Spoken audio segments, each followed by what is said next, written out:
advice and opinions expressed by Dr. Granpeesheh and her guests are meant solely as suggestion and should not be in any way construed as child-specific advice.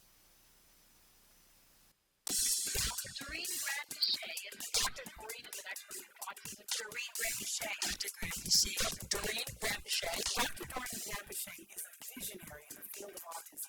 Now you can ask questions on Ask Dr. Doreen. Crystal says, hello, my son is 6, will be 7 in September. He is currently in kindergarten at an autism academy. He gets 15 hours of ABA at home a week. He was diagnosed at 22 months old. He has been doing ABA for going on 5 years now. When should I know to separate my ways with ABA now that he will be in first grade in August? Feel kind of stuck. Sending you a hug, Crystal. What is her question again? She wants to know, when do you know to fade ABA? Oh, to when are you fade. done with I it? Because see. we brought this up earlier about there Yes. comes a time, and ABA is supposed to, intensive ABA is supposed to set you up so that then you go. I remember when Jem graduated, I just had this question the other night. People wanted to know, when did you stop ABA? How did you feel about it? And the first 2 years I couldn't wait to be done with ABA, and then I hoped it never went away because it was great for us and it was Yeah. great for him. But there came a time when Card said to us, he has learned enough that he now, and I said, he's not done. And Card said, no, but he needs to go do it completely in the real world now. Yeah. And you'll come back to us if there's something that you can't figure out, but he needs to go do that in the real world. Right. I wasn't ready, he was ready, and Card was ready. Right. But how do you know? So I love that question. I'm so glad somebody brought it up because it has, first of all, to answer your question and then like to go into my own philosophical issue with this. But Okay. The way you know is that your child is able to learn from their environment without any manipulation of the environment. That's the way to know. So, because ABA is just a manipulation of the environment. That's what it is, right? It is, we simplify instructions and we reward them highly. That's essentially how ABA differs. Yeah. From just what you gain from your environment. So if your child is, it doesn't matter if they have still, they're behind on certain skills. If they're learning from their teacher and peers, you're good to go. Like you can fade out.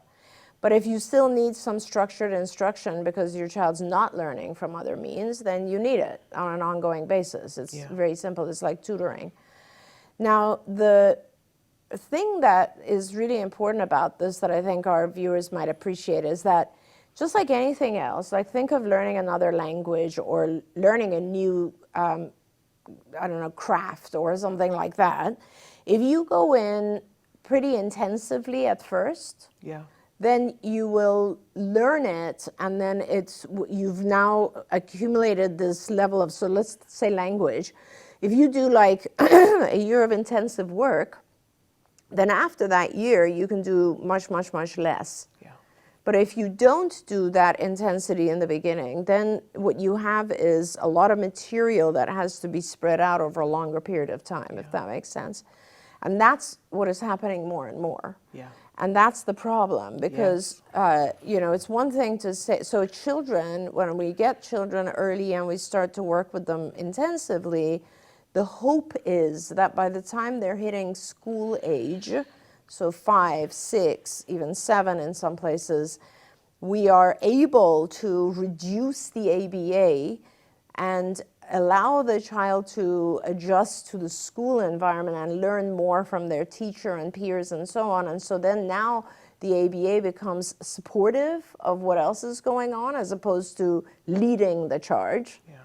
And then gradually the ABA is just faded out, and it kind of like, then it could even linger for years based on the child's needs, but at a very low dosage, right? Right. But what happens now is that, unfortunately, there's so much misunderstanding about ABA, there's misinformation, there's also pressure from peers, and so what happens is, in those early years where we have the ability to do intensity, nobody's doing intensity. Yeah. So then it becomes more lifelong, to be honest, because we never took the opportunity to really teach the child, let's say, language or social behavior or whatever. And now a whole bunch of other stuff has compounded. Now we also have academics on top of that. Now, it just becomes harder and harder because there's just so much more to teach as the child ages.